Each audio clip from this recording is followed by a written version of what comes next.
May nanalo na nga ba bago pa man bumoto ang bayan nitong eleksyon?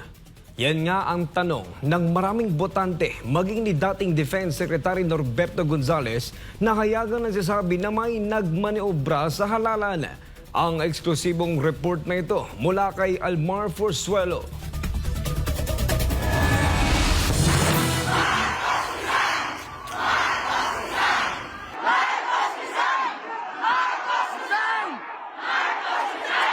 Ito ang sigaw ng milyon-milyong Pilipino ilang buwan bago ang mismong araw ng halalan.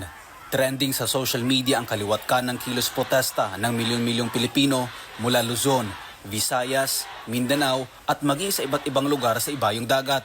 Bago pa ang halalan, ramdam ng marami ang galit at pagkadismaya sa kasalukuyang administrasyon dahil sa walang pakundangang korupsyon, abuso sa kapangyarihan at ang pagyurak sa karapatang pantao ng mamamayan.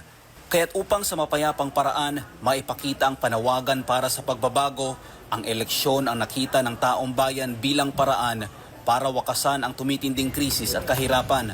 Ngunit kabaliktaran ang naging resulta. Marami ang nadismaya at hindi makapaniwala na hindi nanalo ang Duterte senatorial slate na inaasahan sanang magsusulong ng karapatan ng sambayanan at magpapatuloy sa mga nasimulang reforma ni dating Pangulong Rodrigo Duterte.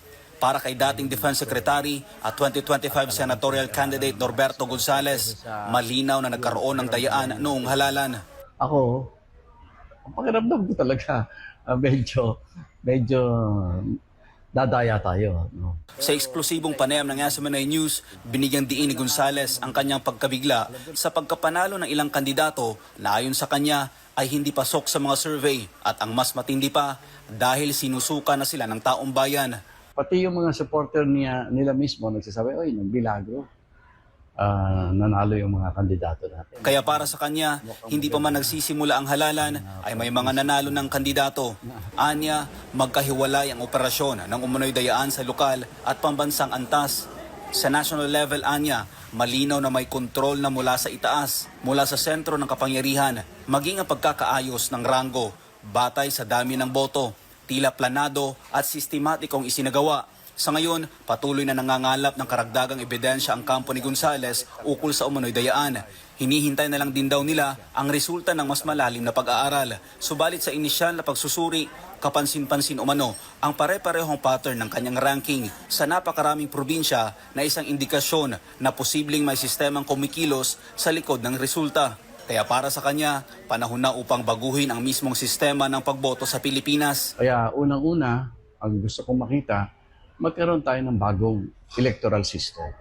No? Yung electoral system natin, kahit anong sabihin natin, sa dami ng hindi nagtitiwala dyan, hindi dapat na yan ang electoral system na dapat gagamitin natin. Walang tiwala sa bayanan eh. Maraming nagdududa. Bakit mo pipiliting gamitin? So, ibahin natin ang electoral system natin. Samantala, kaugnay nito, suportado naman ni Gonzales ang ginagawa ngayong kilos protesta ni Pastor Apollo Sikibuloy laban sa COMELEC. Sinabi ni Gonzales na nais niyang mapabilang sa mga grupo o individual na nagsusulong ng tunay na pagbabago. At isa sa mga kinikilala niyang leader na may ganitong paninindigan ay si Pastor Apollo Sikibuloy, ang spiritual leader ng Kingdom of Jesus Christ o KOJC. Ako, gusto ko sana na masali ako doon sa tama at totoo. At kailangan ng taong bayan natin ang mga mamumuno sa ganyang klaseng kilos.